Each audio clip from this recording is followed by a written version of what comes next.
Welcome back everyone. I hope you all are doing well. Let's start learn our very important concept. First concept is cultural relativism.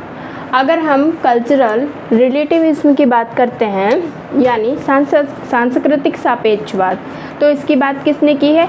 इसकी बात तो वैसे की है French बुआस ने। मतलब अगर कॉन्सेप्ट पूछा जाएगा तो किसका है? ये है फ्रेंच बुआस का, ठीक है।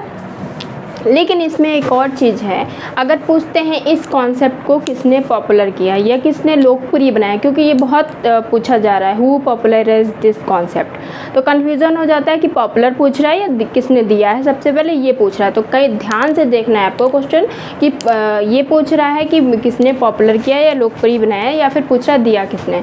तो ऐसा कई बार कन्फ्यूज़न हो जाता है, इसलिए मैं इसमें दोनों ही चीज़ बता दे रही हूँ। अगर पहले पूछता है कि किसने दिया है तो ये तो है फ्रेंच बुआस का, लेकिन अगर पूछेगा किसने इसको पॉपुलर बनाया या किसने इस पर ज़्यादा काम किया है या किसने इस पर सर्वाधिक कार्य किया है, तो ये हो जाएंगे आपके हर्स्कोविट्ज़। तो आपको दोनों ही लर्न करना है इसमें। तो अगर काम करने को पूछेगा तो कौन हो जाएगा? हर्स्कोविट्ज़, ठीक है। और अगर पूछेगा कि ये दिया किसने या कौन रिलेटेड है, तो हो जाएंगे फ्रेंच बुआस। और अगर दोनों में से कोई एक है तो दोनों में से कोई एक भी हो सकता है, और अगर दोनों दिए हैं तो उसमें ज़्यादातर पॉसिबिलिटी रहेगी कि आप फ्रेंच बुआस को करें फर्स्ट नंबर पे। और अगर उसमें नहीं लिखा है कि किसने लोकप्रिय बनाया या किसने सर्वाधिक काम किया। क्लियर हो गया। दूसरा हमारा है लिंग्विस्टिक रिलेटिविज्म। अभी हम क्या पढ़ रहे थे? कल्चरल रिलेटिविज्म, तो था सांस्कृतिक सापेक्षवाद। अब हो गया ये भाषाई सापेक्षवाद यानी लिंग्विस्टिक रिलेटिविज्म। तो लिंग्विस्टिक रिलेटिविज्म की बात होगी तो कौन हो जाएगा? ये हो जाएंगे आपके सापिर, ठीक है। बहुत ही इम्पोर्टेंट है ये कॉन्सेप्ट, इनको लर्न करना आपको बहुत ही ज़रूरी है। थर्ड हमारा है कल्चर टैक्सोनॉमी। कल्चर टैक्सोनॉमी किसका कॉन्सेप्ट है? यानी सांस्कृतिक वर्गीकी।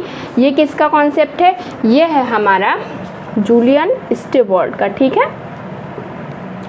तो टैक्सोनॉमी की बात होगी तो स्टीवर्ट हो जाएंगे।